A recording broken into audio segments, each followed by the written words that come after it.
হরে কৃষ্ণ। রাধে রাধে। জয় শ্রীকৃষ্ণ, জয় রাধা মাধব। নমস্কার সকল দর্শক ও শ্রোতা বন্ধুদের আমার চ্যানেলের পক্ষ থেকে সকলকে স্বাগত জানাই।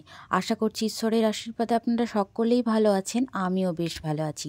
ফাল্গুন মাসের কৃষ্ণপক্ষের একাদশী তিথিতে পালিত হয় বিজয়া একাদশী।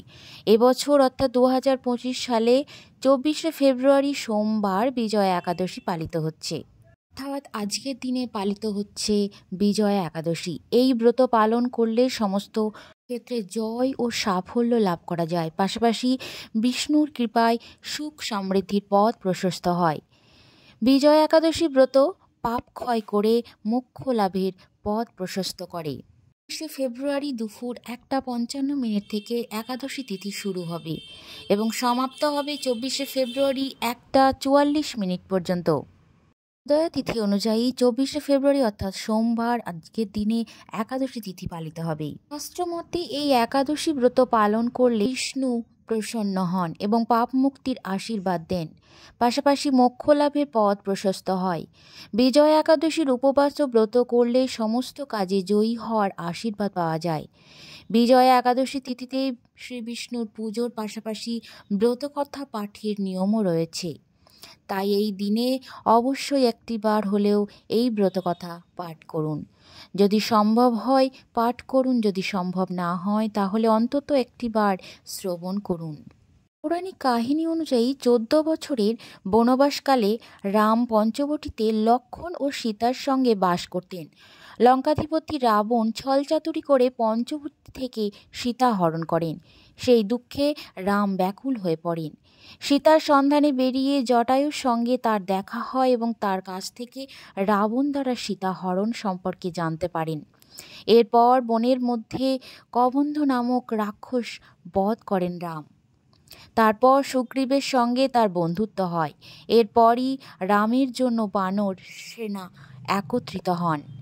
লঙ্কায় অশোক বাটিকায় গিয়ে সীতার সঙ্গে সাক্ষাৎ করে আসেন শ্রী হনুমান। সেখানে রামের চিহ্নস্বরূপ সীতাকে মুদ্রিকা প্রদান করেন শ্রী হনুমান। সেখান থেকে ফিরে রামকে সমস্ত কাহিনী জানান হনুমান। এরপরই সুগ্রীব ও সমস্ত বানর সেনা নিয়ে লঙ্কার উদ্দেশ্যে রওনা হন রাম। সমুদ্রের ধারে পৌঁছানোর পর রাম লক্ষ্মণকে জিজ্ঞাসা করেন যে কিভাবে তারা এই বিশাল সমুদ্র পার করতে পারবেন। তখন লক্ষ্মণ রামকে বলেন যে দ্বীপের মধ্যে এক মুনি থাকেন, মুনির কাছে গিয়ে তাকে উপায় জিজ্ঞাসা করার পরামর্শ দেন লক্ষ্মণ। লক্ষ্মণের কথা শুনে রাম মুনির কাছে দেখা করতে যান। মুনি তাকে দেখে বুঝতে পারেন যে রাম আর কেউ নন, বরং সাক্ষাৎ বিষ্ণু। রামচন্দ্রকে তার আশ্রমে আসার কারণ জিজ্ঞাসা করেন। তখন রাম জানান যে লঙ্কা জয়ের জন্য সমস্ত সেনা নিয়ে সমুদ্রের ধারে এসে তারা উপস্থিত হয়েছিলেন, কিন্তু বিশাল এবং গভীর সমুদ্র পার করতে পারছেন না। কিভাবে এই সমুদ্র পার করা সম্ভব তার উপায় জানতে সেই মুনির কাছে আসেন। তখন সেই মুনি জানান ফাল্গুন মাসে কৃষ্ণপক্ষে বিজয়া একাদশী নামক একাদশীটি পালিত হয়। সেই ব্রত পালন করলে জয় লাভ করা যাবে। এই ব্রতর পূর্ণ প্রভাবে বানর সেনা সহ সমুদ্র পার করতে পারবেন রাম।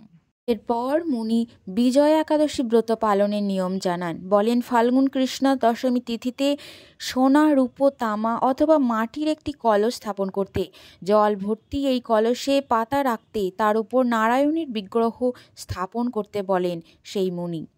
তারপর একাদশী তিথিতে সকালে স্নান করে পুনরায় সেই কলস স্থাপন করতে হবে। মালা, চন্দন, সুপুরি, নারকোল দিয়ে বিশেষভাবে এর পূজা করতে বলেন। ঘটের উপর সপ্তধান্য ও জব রাখার পরামর্শ দেন। সুগন্ধ, ধূপ, দীপ ও নৈবেদ্য দিয়ে পূজা করার কথা বলেন মুনি।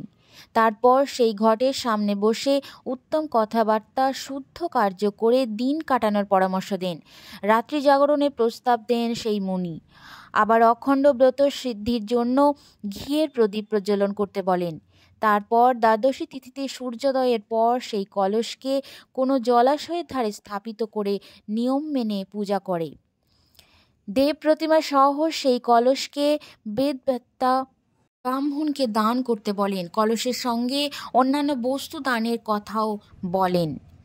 তিনি জানান যে এইভাবে ব্রত পালন করলে বিজয়ী হতে পারবেন শ্রীরাম। বগদাল্ভ মুনির পরামর্শ অনুযায়ী রাম বিজয়া একাদশী ব্রত পালন করেন। এর পূর্ণ প্রভাবেই সমুদ্র পারও করেন ও রাবণ বধ করে লঙ্কা জয় করেন। বিজয়া একাদশী ব্রত পালন করলে ব্যক্তি সমস্ত কাজে জয়ী হয়, তার পাশাপাশি তাদের মোক্ষ লাভেরও পথ প্রশস্ত হয়।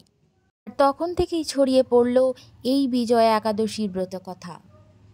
এই বিজয়া একাদশীর দিনটি মোক্ষ ও বিজয়ের জন্য একটি তাৎপর্যপূর্ণ দিন বলে মনে করা হয়। এটি আধ্যাত্মিক বিকাশের জন্য অত্যন্ত শুভ বলে মনে করা হয়। আজকের দিনে অন্ততবার একটিবার হলেও শ্রবণ করুন এই বিজয়া একাদশীর ব্রত কথা। সম্ভব হলে ব্রত রেখে পাঠ করুন। বন্ধুরা, আজকের ভিডিওটি এই পর্যন্তই ছিল। আশা করছি আপনাদের উপকৃত করতে পেরেছি। আবারও দেখা হচ্ছে আপনাদের সাথে পরবর্তী ভিডিও নিয়ে। ততক্ষণে ভালো থাকুন, সুস্থ থাকুন। পরবর্তী ভিডিওর জন্য চ্যানেলটি সাবস্ক্রাইব করে পাশে থাকুন। অবশ্যই বেল বাটনটি প্রেস করে দেবেন, যাতে যখনই আমি কোনো নতুন ভিডিও শেয়ার করব তখন আপনাদের কাছে গিয়ে পৌঁছে যাবে। ধন্যবাদ সকলকে। ভালো থাকবেন, সুস্থ থাকবেন। হরে কৃষ্ণ, জয় রাধা মাধব, জয় শ্রীকৃষ্ণ, রাধে রাধে বন্ধুরা।